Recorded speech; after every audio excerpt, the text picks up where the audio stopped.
பறவைங்களோட கிராமத்துல காலையில இருந்தே வானிலை சுத்தமா மாறிடுச்சு. ஆகாயத்துல இருந்த மேகங்கள் எல்லாமே கருப்பாக ஆரம்பிச்சது. இடி மின்னல் சத்தத்தோட பயங்கரமா காத்தோட மழை பெய்ய ஆரம்பிச்சது. அந்த மழையில ஆத்துல தண்ணியும் அதிகமாச்சு. துணி வீட்டுல அவருடைய பொண்ணான புஜ்ஜி கூட உக்காந்துகிட்டு இருந்தா. மழைய பார்த்து அவங்க 2 பேருமே பயந்துகிட்டு இருந்தாங்க. புஜ்ஜி, வெளிய இடி மின்னலுமா பயங்கரமா மழை வந்துகிட்டு இருக்கு. ஒவ்வொரு தடவை தூங்கிக்கிட்டு இருக்கும் போது திடீர்னு எந்திரிச்சு பார்த்தா அட இது பகலா ராத்திரியானே தெரியாது. அவ்வளோ வெளிச்சமாவே இருக்கும். ஏன்னா அந்த அளவுக்கு இடி மின்னல். மழை தண்ணி வீட்டு வாசல் வரைக்கும் வந்துருச்சு. காத்து கூட பயங்கரமா வீசிக்கிட்டு இருக்கு. ஆமாமா, அந்த இடி சத்தத்துக்கு எனக்கு காதெல்லாம் வலிக்கிற மாதிரி இருக்கு. இன்னும் அந்த மின்னலை பார்க்க போனா கண்ணு கூட போயிடுமா அப்படிங்கிற அளவுக்கு பயமா இருக்கு. இந்த காத்து மழைக்கே நம்ம வீடு தாங்குமா? எனக்கு ரொம்ப பயமா இருக்குமா. இல்லம்மா, நீ பயப்படாத. இந்த வீட நான் ரொம்ப ஸ்ட்ராங்கா நல்லாவே கட்டியிருக்கேன். எவ்வளோ காத்து மழை அடிச்சாலும் இந்த வீடு எந்த பிரச்சனையும் ஆகாது. ஆனா மழை இப்படியே வந்துகிட்டு இருந்தா வெளியே சாப்பாடுக்கு தான் போய் எடுக்கிறதுக்கு கஷ்டமா இருக்கும். அடிக்கிற மழைக்கு நம்மளோட காடே முழுங்கிருமா அப்படிங்கிற அளவுக்கு எனக்கு ரொம்ப பயமா இருக்கு. அதே நேரத்துல தான் வெளியில பறவைங்களோட சத்தம் கேட்டுச்சு. அந்த ஊரோட தலைவியான மகிக்கழுகு, லூசி புறா, சிச்சு காக்கா, சோட்டு கிளி, பன்னு கிளி, சின்ன காக்கா எல்லாருமே அந்த மழையில நனைஞ்சுக்கிட்டு சேத்துல விழுந்து எழுந்திருச்சு துணியோட வீட்டுக்கு வந்திருந்தாங்க. துணி அவங்க எல்லாரையுமே பார்த்து ஆச்சரியப்பட்டா. துணி, உன்னோட வீடு ரொம்ப பெருசா ரொம்ப ஸ்ட்ராங்கா இருக்குல்ல. எந்த மாதிரி மழை காத்து அடிச்சாலும் உன்னோட வீடு விழுந்து போகாதுன்ற நம்பிக்கையில நாங்க எல்லாருமே இங்க வந்திருக்கோம். எங்களோட வீடெல்லாம் எப்ப விழுந்து போகும்னு தெரியாது. அவ்வளோ பயமா இருக்கு துணி. என் கஷ்டத்தை நான் யாருகிட்ட சொல்லிக்கிறது துணி? அடிக்கிற இந்த மழைக்கு என்னோட சிறகங்கள்லாம் நெனைஞ்சு போய் என் உடம்பே பாரமா என்னால உயரத்துக்கு கூட பறக்க முடியாத நிலைமை. யாருகிட்ட என் கஷ்டத்தை சொல்றதுன்னே தெரியல. என்னோட அழகு மழை தண்ணியில அடிச்சுக்கிட்டு போயிடுச்சு. என்னோட சிறகுங்கள்லாம் ஒண்ணுக்கு ஒட்டிக்கிட்டு இருக்கு. ஆமா துணி, அடிக்கிற இந்த காத்து மழைக்கு எனக்கு குரலே வரமாட்டேங்குது. என்னால பேசவே முடியல. அது மட்டுமா, வெளியே எங்கேயாவது போலாம் அப்படின்னு பார்த்தா எல்லா பக்கமும் தண்ணியா இருக்கு. வெளியே எங்கேயுமே போக முடியல. ஐயோ துணி, என்னோட நிலைமை கூட இதுதான் ஆயிருக்கு. எங்க வீடு அங்கங்க ஒளிவிக்கிட்டே இருக்கிறதுனால மழைக்கு வீட்டுக்குள்ள எங்கேயுமே நிக்க முடியாம பன்னு குளூர்ல நடுங்குறான். அது மட்டுமா, அவன் சாப்பிட்டு 2 நாள் ஆச்சு.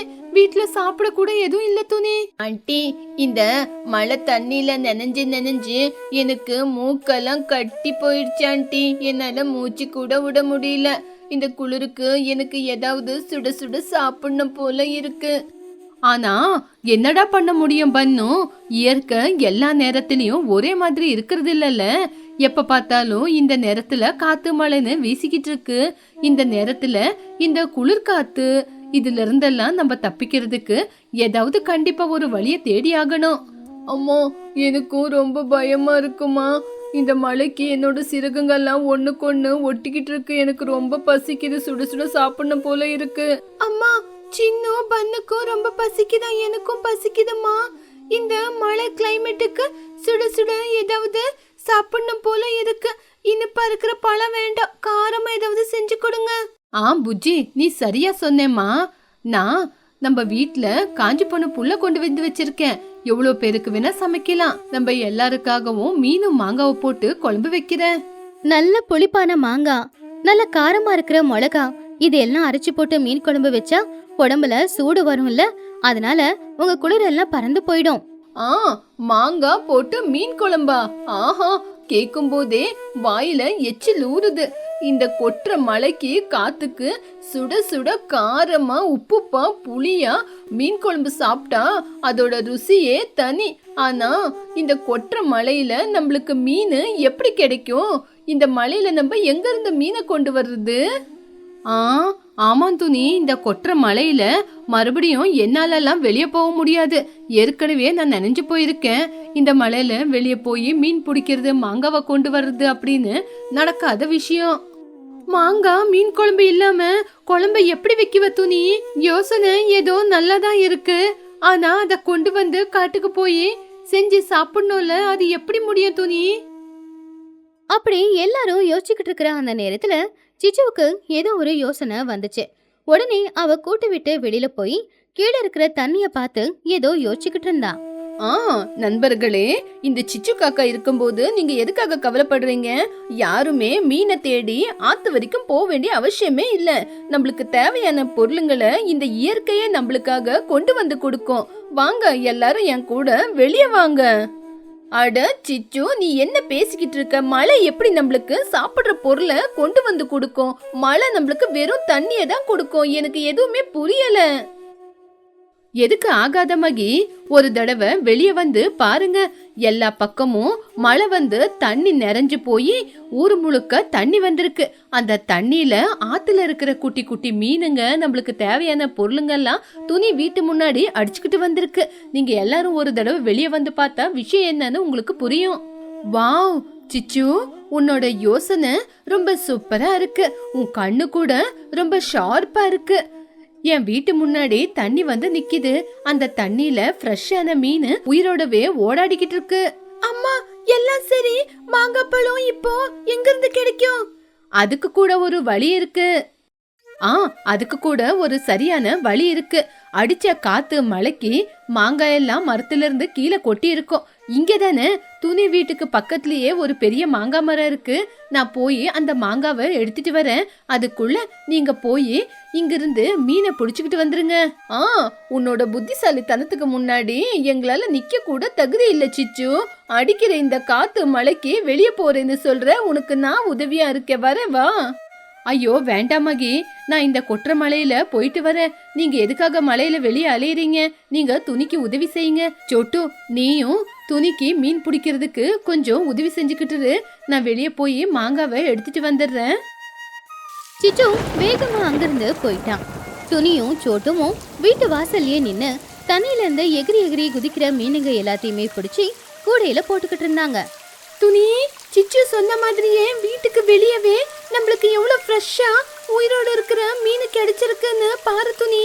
சின்ன அந்த மீனெல்லாம் பிடிச்சி பத்திரமா கூடையில போடு.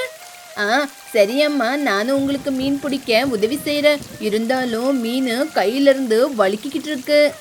டேய் பண்ணு, நானும் உனக்கு மீன் பிடிக்க உதவி செய்யறேன்டா. இந்த மீன் நல்ல ருசியா இருக்கும் போல. இத பார்த்தாலே வாயில எச்சில் ஊறுது. அப்பதான் சிச்சு காக்கா திரும்பி வந்தா. அவ வாயில ஒரு பெரிய புளிப்பான மாங்காவை கடிச்சுக்கிட்டு இருந்தா. உள்ள வரும்போது அவ உடம்புல இருந்து தண்ணி சொட்டிக்கிட்டே இருந்துச்சு.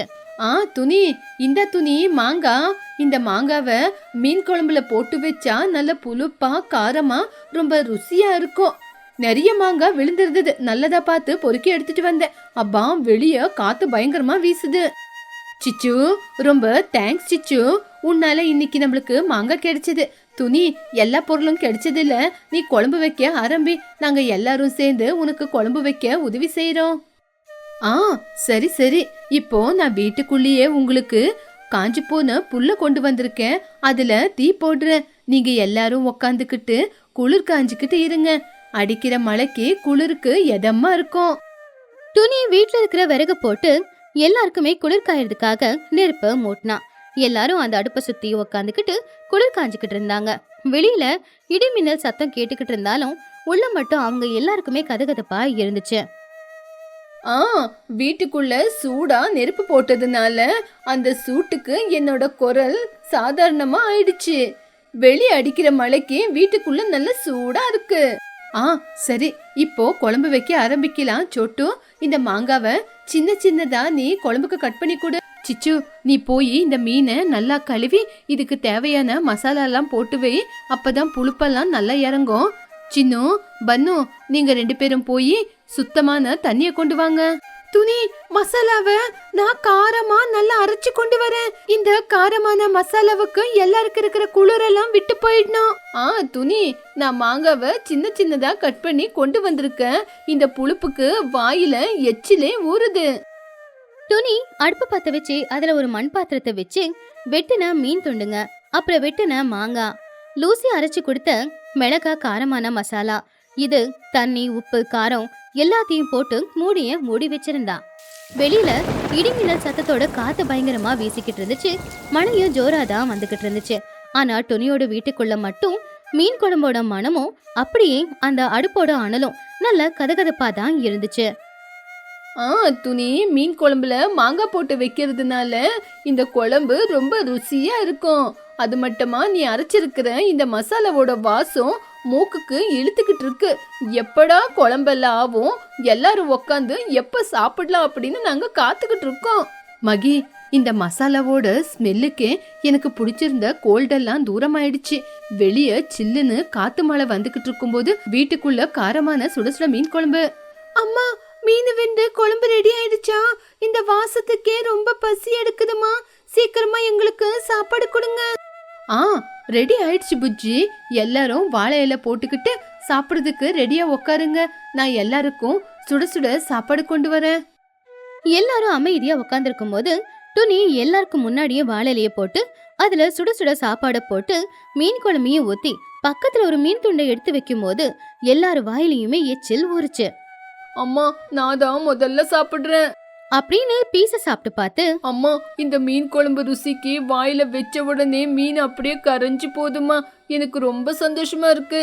ஆமா ஆண்டி, இந்த மீன் குழம்பு நல்ல புளிப்பா காரமா நல்ல ருசியா இருக்கிறது. தொண்டையில அப்படியே இறங்கும் போது உடம்புல இருக்கிற குளிரெல்லாம் போயிடுச்சு. துணி, நீ வச்சிருக்கிற மீன் குழம்புக்கும் அந்த மாங்காவோட புளிப்புக்கும் ரொம்ப நல்லாவே அற்புதமா செட் ஆயிருக்கு. நான் பட்ட கஷ்டத்துக்கு சரியான பலன் கிடைச்சிருக்கு. துணி, நீ வச்சிருக்கிற இந்த மீன் குழம்பு நல்ல புளிப்பா காரமா சூப்பரா இருக்கு. என் உடம்புக்குள்ள இருந்த குளிரெல்லாம் இப்ப என்னை விட்டு தூரமா போச்சு. என்னோட சிறகுங்கெல்லாம் காஞ்சி போச்சு.